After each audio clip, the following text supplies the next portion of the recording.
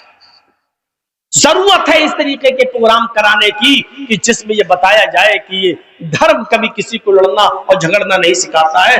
جس مذہب کو تم ہمیں محمد رسول اللہ کا مذہب سے جوڑ کر اور تانا مارتے ہو، کہتے ہو کہ نیا دین، ہم نئے دین کو نہیں مانتے، یہ بہت پرانا دین ہے۔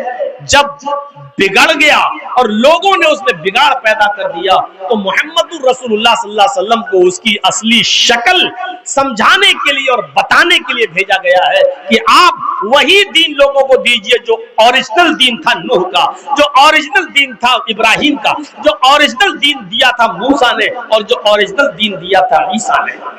کیا موسیٰ علیہ السلام نے یہی دین دیا تھا؟ موسیٰ علیہ السلام نے یہی تو کہا تھا God is only one، اللہ صرف ایک ہے۔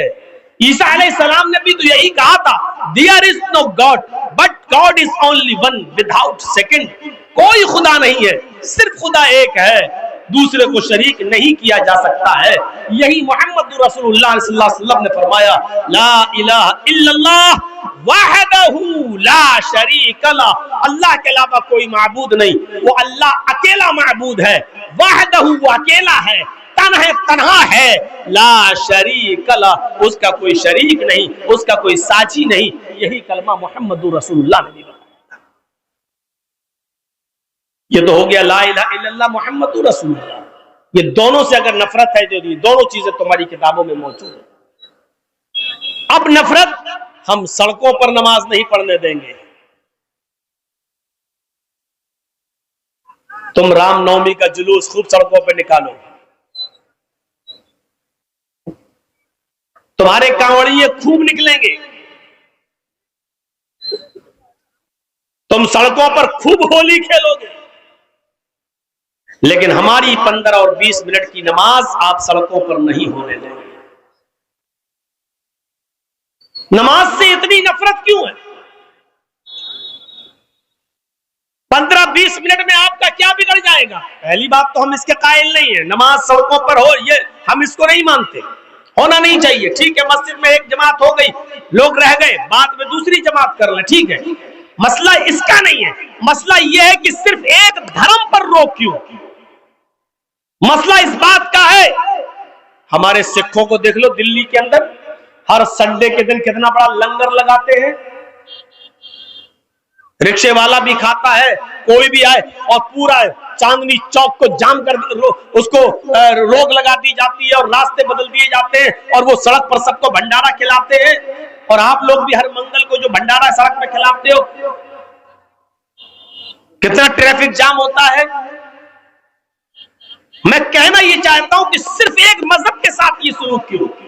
اگر نماز سے نفرت ہے تو نماز تو تمہارے مذہب کے اندر بھی موجود ہے، کیوں نفرت ہے نماز سے؟ کیا کرشن جی نماز نہیں پڑھا کرتے تھے؟ اور نہیں پڑھتے تھے تو پھر شریمد بھاگوت گیتا کے 10ویں ادھیائے کا 6ٹھے ادھیائے کا یہ 10واں منتر کیا کہتا ہے؟ 6ٹھے ادھیائے کا 10واں منتر، یوگی اجیت ستتماتمانم رہاسیہ ستھا ایکاکی اچتاتما نراشیر پرگرہ۔ پوری نماز ہے یہ۔ جب تم نماز پڑھنے کے لیے کھڑے ہو جاؤ تو پورے شریر کا یوگ کرو، یوگی اجیت ستتماتمانم، صرف کھڑے نہ رہو، عبادت اس طریقے سے کرو کہ پورے شریر کی ایکسرسائز ہو جائے، پورے شریر کی کا یوگ یہ ہے۔ اللہ اکبر، کھڑے ہیں آپ، اللہ اکبر، رکوع میں گئے، کمر اتنی سیدھی کر لیجئے بالکل کہ پانی کا بھرا ہوا پیالہ یا برتن آپ کی پیٹھ پر رکھا جائے تو گرے نہیں۔ تو آج ہماری نمازوں کا تو اللہ ہی رحم کرے، رکوع بھی صحیح سے ہو نہیں پاتا کہ اڑ کے فوراً سجدے میں گھس جاتے ہیں، جبکہ رکوع ایسا ہو کہ پیٹھ بالکل ایسی ہو جائے کہ اگر پانی کا بھرا ہوا برتن رکھا جائے تو گرے نہیں۔ جب آپ اس طریقے سے رکوع کریں گے، انگلیاں کھلی ہوں گی، گھٹنے کو ٹائٹ طریقے سے پکڑیں گے تو یہ آپ کی پیروں کی نسوں کا کھچان ہوگا اور آپ کی یہ نسیں رگیں جام نہیں ہوں گی، آپ کا بلڈ سرکولیشن بڑھے گا، دماغ تک پہنچے گا اور آپ کو پیروں میں جو رگیں کھچتی ہیں اس کی بیماری آپ کی ختم ہوگی۔ لیکن آپ کو تھوڑا لمبا رکوع کرنا پڑے گا، 3 بار نہیں، سبحان رب العظیم سبحان رب العظیم سبحان رب العظیم نہیں، آپ کو بہت اطمینان سے پڑھنا پڑے گا ایسے رکوع کر کے، سبحانک اللہم ربنا وبحمدک اللہم اغفر لی، سبحانک اللہم ربنا وبحمدک اللہم اغفر لی، سبحانک اللہم ربنا وبحمدک اللہم اغفر لی۔ کم سے کم یہ 3 بار پڑھیں گے، اتنی دیر میں آپ کے رگوں کا کھچاؤ ٹھیک ہوگا اور بلڈ سرکولیشن اچھا ہوگا۔ اس کے بعد آپ کہیے سمع اللہ لمن حمدہ، سبحان رب العظیم سبحان رب العظیم سبحان رب العظیم سمع اللہ لمن حمدہ، اللہ اکبر۔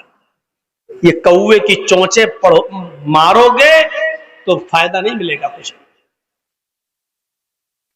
یہ بلڈ سرکولیشن، یہ ایکسرسائز ہے۔ اس کے بعد اٹھیے، پھر سجدے میں جائیے، دونوں پیر آپ کے اس طریقے سے مڑے ہوئے ہوں، ایسے مان لیجئے ادھر آپ منہ کر کے نماز پڑھ رہے ہیں، قبلہ ادھر ہے تو یہ ایسے پیر آپ کے مڑے ہوئے ہوں، یہاں سے جب رگیں کھچیں گی اور ریڑھ کی ہڈی تک پہنچتے ہوئے دماغ تک، سجدہ رکوع سے تھوڑا لمبا کیجئے۔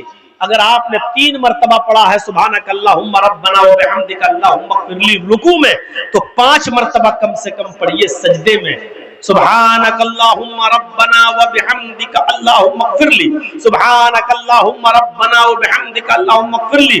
رکوع کی بنسبت سجدہ تھوڑا لمبا، کیوں؟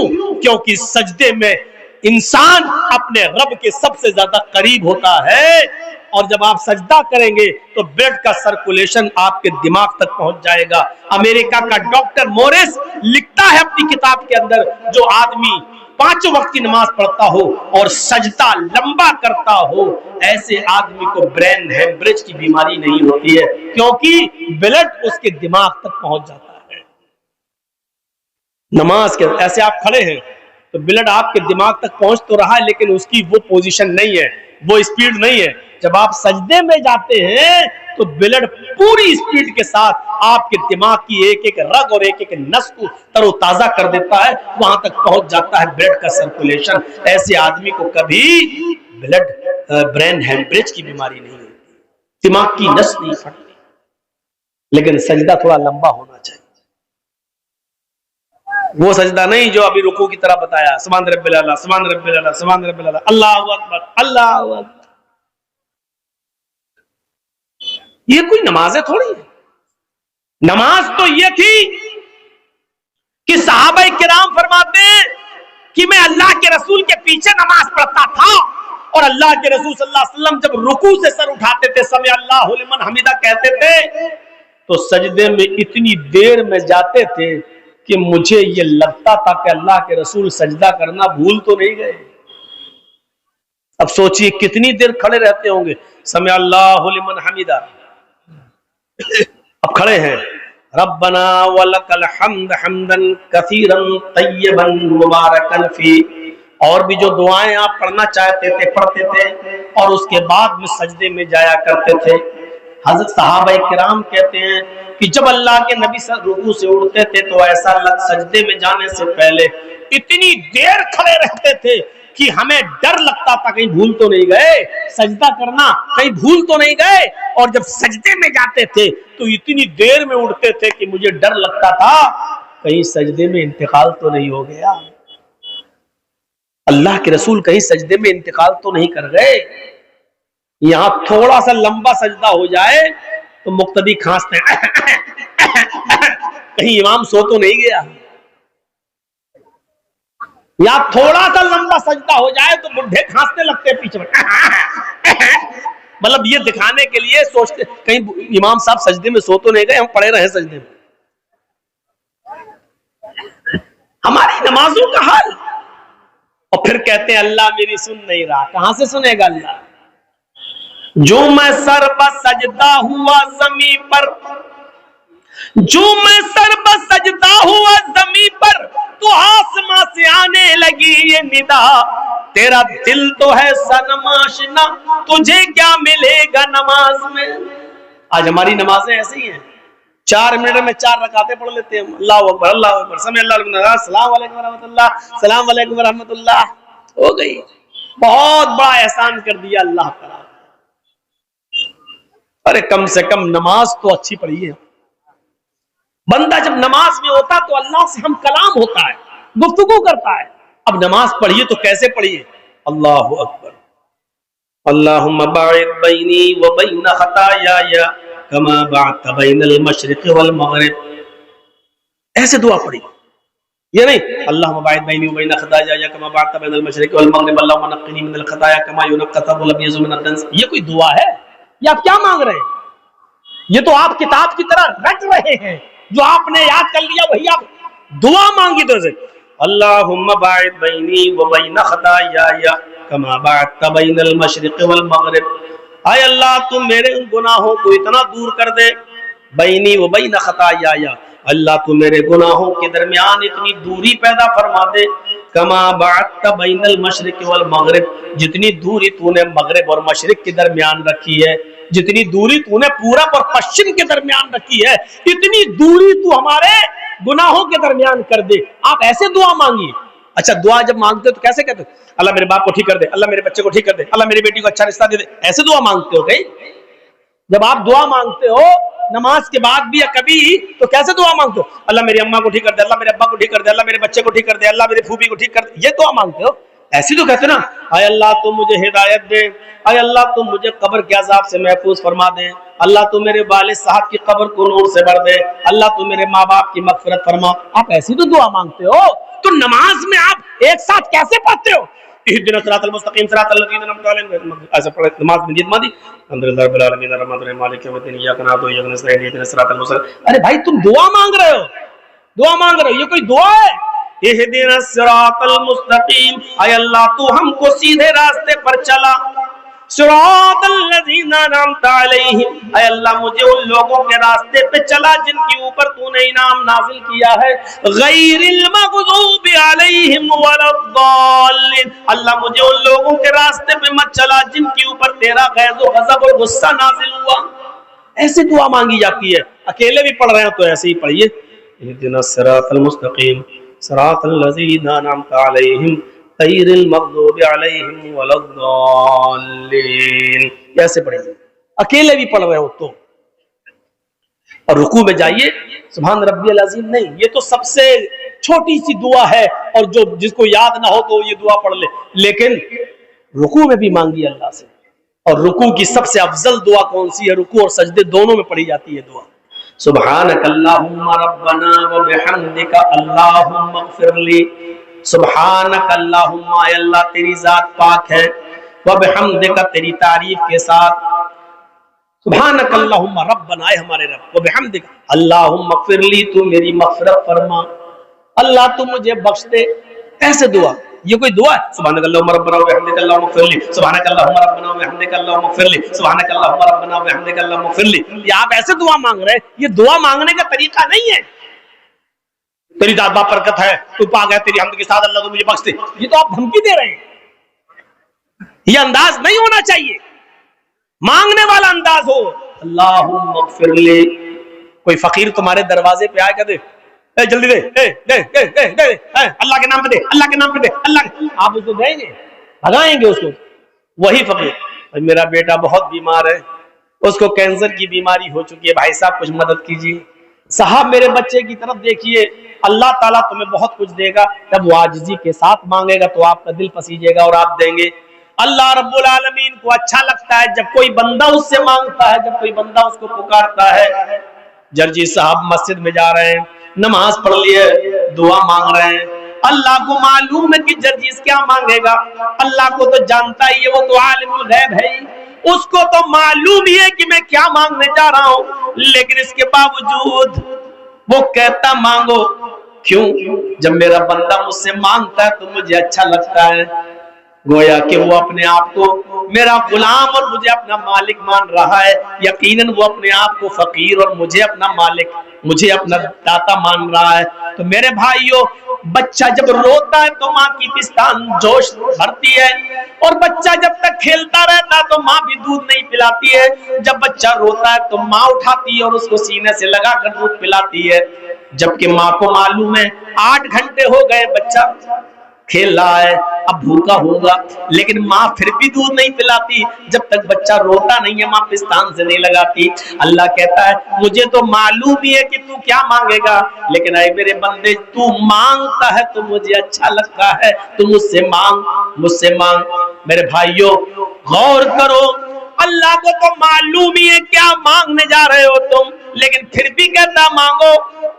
اور اگر کوئی آدمی مانگنا چھوڑ دے، مانگنا چھوڑ دے، اللہ کو پکارنا چھوڑ دے، تو اللہ کہتا ہے یستبدل قوما غیر قوم، اگر تم نے اللہ سے مانگنا چھوڑ دیا، اللہ کو پکارنا چھوڑ دیا، اللہ کو بلانا چھوڑ دیا، اللہ سے تم نے اپنی حاجتیں اور ضرورتیں مانگنا چھوڑ دی، تو اللہ تمہیں برباد کر دے گا، اللہ تمہیں اس دنیا سے مٹا دے گا، اور پھر تمہاری جگہ ایسی قوم کو لائے گا، ایسے لوگوں کو پیدا کرے گا جو دنیا میں آئیں گے اور پھر وہ اپنے رب سے توبہ کریں گے، استغفار کریں گے، اپنے رب کو پکاریں گے، اپنے رب سے مانگیں گے۔ اللہ کو اچھا لگتا ہے کہ مانگا جائے۔ مسلمانوں، جب تم اتحیات میں بیٹھ جاؤ تو بڑے اطمینان سے بیٹھا کرو، اتحیات میں جب بیٹھو تو بڑے اطمینان سے بیٹھا کرو، اور اتحیات میں ایک ایک جملہ بڑے آرام سے پڑھا کرو۔ اتحیات للہ والصلوات والطیبات، ایسے نہیں، اتحیات للہ والصلوات والطیبات، السلام علیکم ایھا النبی ورحمۃ اللہ وبرکاتہ، السلام علینا وعلی عباد اللہ الصالحین، اللہم صلی علی محمد اللہم بارک علی محمد، ایسے نہیں۔ یہی تو دعا ہے، یہی تو اب تم دعا مانگو گے۔ التحیات للہ والصلوات والطیبات، پوری پڑھ لیجیے۔ اللہم صلی علی محمد اللہم بارک علی محمد، اطمینان سے پڑھیے۔ اب دعا مانگ رہے ہو تم اپنے تعلق سے اللہ سے۔ اللہم انی ظلمت نفسی ظلما کثیرا ولا یغفر الذنوب الا انت فاغفر لی مغفرۃ من عندک وارحمنی انک انت الغفور الرحیم۔ بڑے اطمینان سے مانگو، اللہم انی ظلمت نفسی، پھر کہو اللہم انی ظلمت نفسی ظلما کثیرا ولا یغفر الذنوب الا انت ولا یغفر الذنوب الا انت ولا یغفر الذنوب الا انت۔ رو رو کر مانگو، اللہ رب العالمین سے کو تم پکار رہے ہو، یہ دعا ہی تو ہے۔ اے اللہ، میں نے اپنے نفس کے اوپر بہت ظلم کیا ہے۔ ہمارے یہاں دعا کا انداز لگتا ہی نہیں ہے، اللہم انی ظلمت نفسی ظلما کثیرا ولا یغفر الذنوب الا انت، یہ ایسا لگ ہی نہیں رہا کہ آپ اللہ سے مانگ رہے ہو، یار اللہ سے مانگ رہے ہو۔ اللہم انی ظلمت نفسی ظلما کثیرا، اب لگ رہا اللہ سے مانگ رہے ہو۔ اے اللہ، میں نے اپنی جان پر، اپنے نفس پر بہت زیادہ ظلم کیا ہے، ولا یغفر الذنوب الا انت، میرے گناہوں کو تیرے علاوہ کوئی معاف نہیں کر سکتا، تیرے علاوہ کوئی بخش نہیں سکتا۔ فاغفر لی، کھینچ کر پڑھیے، فاغفر لی وارحمنی انک انت الغفور الرحیم۔ ایسے دعا مانگیے، اے اللہ مجھے بخش دے، اے اللہ میرے اوپر رحم فرما، ولا یغفر الذنوب الا انت فاغفر لی مغفرۃ من عندک، اے اللہ مجھے اپنے پاس سے بخش دے، اپنے رحم و کرم سے بخش دے۔ اے اللہ میری عبادتیں اس لائق نہیں جو مجھے بخشوا سکیں، میری نمازیں اور میرے روزے اس لائق نہیں جو مجھے بخشوا سکیں۔ انک انت الغفور الرحیم، تو بہت زیادہ بخشنے والا اور بہت زیادہ رحم کرنے والا ہے، تو نہیں بخشے گا تو کون بخشے گا؟ تو نہیں بخشے گا تو ہم کہاں جائیں گے مغفرت اور رحمت کا سوال کرنے کے لیے؟ یہ دعا مانگی اور اس طریقے سے دعا مانگی۔ اور ہو سکے تو اس کے ساتھ یہ دعا بھی پڑھ لیا کریے نماز میں، اللہم انی اعوذ بک من عذاب القبر واعوذ بک من فتنۃ المسیح الدجال واعوذ بک من فتنۃ المحیا والممات، اللہم انی اعوذ بک من المأثم والمغرم۔ اللہ کے رسول ہر فرض نماز کے بعد، ہر فرض نماز میں اس دعا کو، آپ نے جب بھی نماز پڑھی تو اس دعا کو ضرور پڑھا اور عذاب قبر سے پناہ مانگی، اللہم انی اعوذ بک من عذاب القبر، اے اللہ میں تجھ سے پناہ چاہتا ہوں قبر کے عذاب سے، اے اللہ میں تیری پناہ چاہتا ہوں قبر کے عذاب سے، کیونکہ ہر انسان کا مسکن وہی ہے۔ ہم اور آپ دھیرے دھیرے جہاں گزر رہے ہیں قبر کے قریب ہوتے جا رہے ہیں۔ اب کوئی 10 سال اپنی قبر کے قریب ہے، کوئی 5 سال، کوئی 1 سال، کوئی 2 سال، اگلی سال جرجی صاحب کی زندگی رہی تو محبت پر میں پروگرام ہوگا، لیکن آپ لوگوں میں سے بہت سے لوگ اس دنیا میں نہیں ہوں گے، وہ اپنی قبر میں جا چکے ہوں گے۔ اور اگر جرجی صاحب کو اللہ نے 5 سال کی زندگی دے دی اور 5 سال کے بعد محبت پر میں پروگرام ہوا تو 5 سال کے بعد نہ جانے کتنے لوگ اس دنیا میں ہوں گے اور کتنی لوگ اپنے قبر میں پہنچ چکے ہوں گے۔ وہ قبر کا دردناک منظر جس سے اللہ کے نبی ہر نماز میں پناہ مانگا کرتے تھے، ہر نماز میں پناہ مانگا کرتے تھے، آپ لوگ سب لوگ اس دعا کو یاد کر لو۔ صرف اللہم انی ظلمت نفسی، یہ تو آپ نے گناہ کی معافی مانگ لی، لیکن آپ اپنے لیے قبر کے عذاب سے بھی پناہ مانگیے اور دعا کرتے رہیے ہر نماز میں سلام پھیرنے سے پہلے، اللہم انی اعوذ بک من عذاب القبر واعوذ بک من فتنۃ المسیح الدجال واعوذ بک من فتنۃ المحیا والممات، اللہم انی اعوذ بک من المعصم والمغرم۔ یہ دعا پڑھ کر اپنے گناہوں کی معافی ہمیں اور آپ کو سب کو مانگنا چاہیے اور عذاب قبر سے پناہ مانگنا چاہیے، کیونکہ عذاب قبر برحق ہے۔ سوچئے، تھوڑی دیر کے لیے کھیت میں نظر لے جائیے، اندھیرا ہی اندھیرا، اب تھوڑی دیر کے لیے قبرستان کے بارے میں سوچئے۔ آپ نہیں ہیں لیکن آپ کے ماں باپ دفن ہیں، آپ کے دادا پردادا دفن ہیں، اور یہ بھی ہم اور آپ جانتے ہیں کہ ہمیں اور آپ کو بھی اسی جگہ پر جانا ہے۔ وہی 2 گج زمین کے ہم مالک ہیں، بس جس گھر میں ہم اور آپ رہتے ہیں اس کے مالک نہیں ہیں۔ ہمارے مرنے کے بعد ہی ہماری اولاد لے لے گی، پھر لڑے گی، جھگڑے گی، لیکن وہ 2 گز زمین ہم سے کوئی نہیں لے سکتا، وہی اسی کے ہم مالک ہیں۔ مرنے کے بعد بھی آپ اسی جگہ پہ جائیں گے۔ سوچئے، جس کے آپ مالک ہیں اس سے ہم بے خبر ہیں، جس کے ہم مالک ہیں اس سے ہم دور ہیں۔ تصور کریں آپ، جب قبرستان جایا کریں یا آپ کا گزر قبرستان پر ہوا کرے تو ان قبروں کی طرف ایک بار ضرور دیکھ لیا کرو اور اپنی موت کو یاد کر لیا کرو، اور موقع لگے تو اس قبرستان میں پیر رکھ کر اندر داخل ہو جایا کرو اور کم سے کم یہ دعا کر لیا کرو، السلام علیکم اہل الدیار من المؤمنین والمسلمین وَإِنَّا إِن شَاءَ اللَّهُ بِكُمْ لَلَاحِقُونَ نَسْأَلُ اللَّهَ لَنَا وَلَكُمُ الْعَافِيَةَ۔ یہ قبرستان میں جا کر اتنی دعا بھی کر لیا کرو۔ تمہارا اتنا دعا کرنے سے قبرستان کے مردوں پر، قبرستان کے مدفون لوگوں پر اللہ کی سلامتی اور رحمتیں نازل ہوتی ہیں، کیونکہ اس وقت قبر کے اندر جو لوگ ہیں وہ تمہاری اور ہماری دعاؤں کے بڑے محتاج ہیں، بڑے محتاج ہیں۔ جب کوئی بیٹا اپنے باپ کے لیے دعا کرتا ہے تو باپ کا ایک درجہ بلند کر دیا جاتا ہے اور وہ فرشتوں سے کہتا ہے، آج میرا درجہ بلند کیوں کیا جا رہا ہے، آج میرے درجے میں اضافہ کیوں کیا جا رہا ہے؟ فرشتے کہتے ہیں، آج تیری اولاد نے تیرے لیے دعا کی ہے، آج تیری اولاد نے تیرے لیے دعا کا تحفہ بھیجا ہے اور اللہ تعالیٰ نے مجھے حکم دیا کہ میں تیرے درجے کو بلند کریں۔ کتنے لوگ ایسے ہیں جن کو اپنے ماں باپ کے لیے دعا کرنا بھی نصیب نہیں ہوتا، وہی اپنی زبان میں دعا کر رہے، اللہ میرے باپ کو بخش دے، اللہ میرے باپ کی قبر کو نور سے بھر دے۔ ارے صاف صاف قبر پر جاؤ اور دعا مانگو اپنے باپ کی قبر پر کھڑے ہو کر، اللہم اغفر لہ وارحمہ وعافہ واعف عنہ واکرم نزلہ ووسع مدخلہ واغسلہ بالماء والثلج والبرد ونقہ وَنَقِّهِ مِنَ الْخَطَايَا كَمَا نَقَّيْتَ الثَّوْبَ الْأَبْيَضَ مِنَ الدَّنَسِ. یہ دعا مانگو اپنے باپ کی قبر پر. اللہ کے رسول نے جو دعا سکھلائی وہ دعا مانگو. اللہ کے رسول نے یہ دعائیں بتائی ہیں, یہ دعا مانگا کرو. اے اللہ میرے باپ کی مغفرت فرما دے. وَرْحَمْهُ, اللہ میرے باپ پر رحم فرما. وَعَافِهِ وَاعْفُ عَنْهُ, اے اللہ تو ان سے درگزر فرما. وَأَكْرِمْ نُزُلَهُ, اور ان کی بہترین مہمان نوازی کر. وَوَسِّعْ مُدْخَلَهُ, اور ان کی قبر کو کشادہ فرما دے. وَغْسِلْهُ بِالْمَاءِ وَالثَّلْجِ وَالْبَرَدِ, اے اللہ میرے باپ کے گناہوں کو دھل دے پانی سے. وَالثَّلْجِ وَالْبَرَدِ, برف سے اور اولوں سے. وَنَقِّهِ مِنَ الْخَطَايَا, اور میرے ماں باپ کے گناہوں کو اے اللہ صاف کر دے. وَنَقِّهِ مِنَ الْخَطَايَا, ان کے گناہوں کو مٹا دے. كَمَا نَقَّيْتَ الثَّوْبَ الْأَبْيَضَ مِنَ الدَّنَسِ, جیسے کپڑے کا میل و کچیل صاف ہو جاتا ہے صابن لگانے سے یا دھوبی کی بھٹی میں ڈالنے سے, جیسے کپڑے کا میل و کچیل صاف ہو جاتا ہے, ایسے ہی میرے ماں باپ کے گناہوں کو مٹا دے.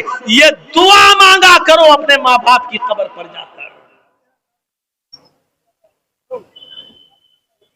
تو اس طریقے سے دعا مانگی جاتی ہے. تو نماز سے نفرت کرتے ہو. نماز آپ کی کتابوں میں سجدہ, ساستانگ, کون سی ایسی چیز ہے کہ جس کی بنیاد پر آپ ہم سے نفرت کرنا چاہتے ہیں؟ یہ اسلام ساری کائنات کے لوگوں کا دین ہے. اللہ کا شکر ادا کرو کہ یہ دین ہمیں ملا ہے. اور مسلمانوں صاف طور پہ کہہ دوں, برا مت مانیے گا, آج مولانا جرجیس جیسے لوگوں کو آپ کے پاس آنا پڑتا ہے سمجھانے کے لیے. 20-25 سالیں ہو گئی, آج تک ہم آپ مولانا لوگ آپ کو سمجھا رہے ہیں, جبکہ آپ خود دوسروں کے لیے پیدا ہوئے تھے. ہم آپ کو سمجھائیں گے. مسلمانوں آپ تو خود غیر مسلموں کے لیے پیدا کیے گئے ہو. کنتم خیر امۃ اخرجت للناس تأمرون بالمعروف وتنہون عن المنکر. اللہ کے نبی صلی اللہ علیہ وسلم نے فرمایا, مومنو تم ایک بہترین جماعت ہو. کنتم خیر امۃ اخرجت للناس, مسلمانوں تم ایک بہترین جماعت ہو اس لیے کہ تمہیں دوسرے لوگوں کے لیے پیدا کیا گیا ہے, تمہیں دوسروں کے لیے بنایا گیا ہے, تمہیں دوسروں کے لیے بھیجا گیا ہے. ہم دوسروں کے لیے آئے, ہم ہندو بھائیوں کے لیے, یہودیوں کے لیے, عیسائیوں کے لیے, مجوسیوں کے لیے آئے ہیں. امت مسلمہ کا ایک ایک فرد دوسروں کے لیے پیدا ہوا ہے. جو قوم دوسروں کے لیے پیدا ہوئی تھی آج وہی محتاج ہو گئی ہے. آج اسی کو سمجھانا پڑ رہا ہے, آج اسی کے پیچھے پڑنا پڑ رہا ہے, آج اسی کو نماز اور روزے کی طرف بلانا پڑ رہا ہے. اس سے زیادہ میرے بھائیوں آج ہمارے رونے کے دن اور کیا ہو سکتے ہیں, اور افسوس کے دن اور کیا ہو سکتے ہیں. اسلام جس کی خوبیوں کو دیکھ کر لوگ اسلام کی طرف دوڑتے تھے آج دور ہو رہے ہیں. ہمارے حالات دیکھ کر آج دور ہو رہے ہیں. ہماری کنڈیشن دیکھ کر آج ہم سے لوگ دور بھاگ رہے ہیں. کل تک جب بجتی ہوئی بینڈ اور باجے کے ساتھ بارات آیا کرتی تھی اور ہماری مسجدوں میں نماز ہوا کرتی تھی تو غیر مسلم بھائی دور سے اپنی بارات کے باجے گاجے بند کر دیا کرتے تھے اور کہتے تھے کہ مسلمان لوگ مسجد میں نماز پڑھ رہے ہیں, اگر ہم بینڈ باجے کے ساتھ بجتی ہوئی بارات لے جائیں گے تو ان مسلمانوں کو تکلیف ہوگی. کل تک وہ بینڈ اور باجے بند کر دیا کرتے تھے اور مسجد سے گزر جایا کرتے تھے اور کافی دور جانے کے بعد وہ بینڈ باجے بجایا کرتے تھے. لیکن آج تمہاری مسجدوں کا حال یہ ہو چکا ہے کہ تمہاری نمازیں ہو رہی ہوتی ہیں اور مسجد کے باہر ہو ہلڑ ہوتا ہے, کوئی فرق نہیں. کیوں؟ کیونکہ آزان کے وقت تمہارے موبائل بند نہیں ہوتے ہیں. آزان کے وقت تمہاری اور ہماری بیویاں اور بیٹیاں اپنے گھروں میں ٹی وی چلاتی ہوئی آج ڈرامے اور ناٹک دیکھ رہی ہیں. جب ہم نے اللہ کی آواز کی کوئی قدر نہیں کی تو اللہ رب العالمین نے ہمیں بھی آج غیر مسلموں کی نظر میں گرا دیا ہے, ان کے دلوں سے ہمارا رعب و دبدبا نکال دیا ہے اور آج ہم اس نوعیت پر پہنچ چکے ہیں. اللہ رب العالمین نے ہمارا رعب و دبدبا ان کے اندر سے نکال دیا ہے. کیوں نہیں نکالے گا؟ دنیا کی محبت ہمارے دلوں میں اس طریقے سے رچ گئی اور بس گئی. اتنے برے حالات اتنی بری کنڈیشن، لیکن ہمیں آج بھی اپنی پڑی ہوئی ہے۔ آپ کو معلوم ہے کہ آپ کس دروازے پر بیٹھے ہیں؟ ہمیں اور آپ کو اس کی کا علم نہیں ہے۔ اس وقت ہم کہاں کھڑے ہیں آپ کو پتہ نہیں ہے، کیا پلاننگ اور کیا منصوبے ہو رہے ہیں آپ اس سے واقف نہیں ہیں۔ میرے بھائیوں،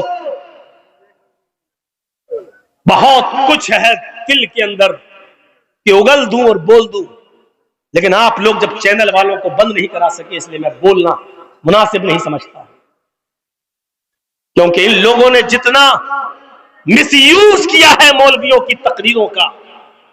دیکھ لیجئے مولانا عبدالغفار صاحب کے بارے میں اب انڈیا ٹی وی چلانا شروع کر دیا، جو کل تک میرے بارے میں چلاتا تھا، صرف انہی لوگوں کی بدماشی کی وجہ سے۔ لیکن ہر جلسے میں بار بار منع کیا گیا، لیکن پھر بھی آپ نہیں روک رہے ہیں۔ اس لیے مولوی بھی اب اپنے دل کی بات کہہ نہیں پاتا ہے، کیونکہ وہ بھی کسی ماں کا بیٹا ہے، وہ بھی کسی باپ کی اولاد ہے، نہیں چاہتا ہے کہ اس کے اوپر کوئی الٹے سیدھے کیس درج ہو۔ آپ کہاں کھڑے ہیں آپ کو معلوم ہے؟ کیا کیا منصوبے ہو رہے ہیں، آپ تو بیٹھے ہوئے ہیں۔ جب دنیا کی محبت ہمارے دلوں میں رچ گئی اور بس گئی، کیا کہا تھا اللہ کے رسول صلی اللہ علیہ وسلم نے؟ اور غور کرو، ہمارے زوال کی اور پستی کا سبب 1400 سال پہلے اللہ کے رسول نے بتایا تھا کہ یہ دو چیزیں تمہیں ہلاک کر دیں گی اور دنیا کی دوسری قومیں تمہارے اوپر پل پڑیں گی۔ آج دیکھ لیجیے ہمارے بھائی ہمارے اوپر پل پڑے، کیوں پل پڑے ہیں؟ کیوں آج ہم ذلیل اور رسوا ہو رہے ہیں؟ اللہ کے رسول نے کہا تھا یوشک الامم ان تداعی علیکم کما تداعی الاکلۃ علی قصتها۔ ایک ایسا زمانہ تمہارے اوپر آ جائے گا کہ دنیا کی ساری قومیں تمہارے اوپر ایسے پل پڑیں گی جیسے بھوکے لوگ دسترخوان کے اوپر پل پڑتے ہیں۔ جیسے بھوکے لوگ دسترخوان پر ٹوٹ پڑتے ہیں، ایسی دنیا کی ساری قومیں تمہارے اوپر ٹوٹ پڑیں گی۔ آج ہر جگہ مسلمانوں کے حالات کیسے ہیں؟ صرف ہندوستان کے اندر ہی نہیں، پاکستان میں دیکھ لو، ایران میں دیکھ لو، عراق میں دیکھ لو، سیریا میں دیکھ لو، دمشق میں دیکھ لو، لیبیا میں دیکھ لو، لبنان میں دیکھ لو، اردن جزائر میں دیکھ لو، اور سب سے زیادہ فلسطین میں دیکھ لو۔ کیسے تمہاری بہنوں نے اور ہماری بیٹیوں نے عید کے دن نیا کپڑا، عید کے دوسرے دن پھر دوسرا کپڑا، تیسرے دن تیسرا کپڑا، چوتھے دن چوتھا کپڑا، کیسے پہننا گوارا کر لیا اپنے جسم کی اوپر؟ اور کیسے تم نے اپنی بہن اور اپنی بیٹیوں اور اپنی بیویوں کو عید کے دن کا کپڑا الگ، عید کے دوسرے دن کا الگ اور تیسرے دن کا الگ کیسے پہنانا گوارا کر لیا؟ کیا تمہیں مصر کی اس لڑکی کی چیخیں نہیں سنائی دے رہی ہیں؟ کیا تمہیں فلسطین کی اس بیٹی کی چیخیں نہیں سنائی دے رہی ہیں جس کی عمر ماتر 17-18 سال، جس کا گھر بلڈوز کر دیا گیا ہے، بموں سے اڑا دیا گیا ہے، جو جنگل میں کسی صحرا میں خیمے میں سو رہی ہے اور اپنے جسم کے اوپر نقاب اوڑے ہوئے ہیں؟ اب آیا پہنے نقاب پہنے ہوئے اور کسی میڈیا والے نے اس سے پوچھا کہ ایسی حالت میں بھی تم جب سونے کے لیے جا رہی ہو تو نقاب اوڑھ کر، تو اس اللہ کی بندی نے چیخ کر کہا ہاں ہم بموں کے سایوں میں، پتا نہیں کب کوئی بم میرے اوپر گر جائے، میں چاہتی ہوں کہ جب کوئی بم میرے اوپر گرے اور میری روح نکلے اس وقت میں بے پردہ نہ رہوں، اس وقت میرے جسم پر پورا کا پورا پردہ ہو۔ قیامت کے دن اللہ پوچھے تو میں یہ کہہ سکوں کہ اللہ میں نے گھروں کو برباد ہوتے ہوئے دیکھا لیکن مرتے وقت میں نے اپنا پردہ اور اپنی حیا برباد نہیں کی۔ کیا تمہیں فلسطین کی ان لڑکیوں کی چیخیں نہیں سنائی دے رہی ہیں؟ کیا فلسطین کی ان بہنوں کی چیخیں تمہاری ماں اور بہنوں بیٹیوں کے کانوں میں نہیں جا رہی ہیں؟ کیسے تم نے عید پہ نئے کپڑے پہننا گوارا کر لیے؟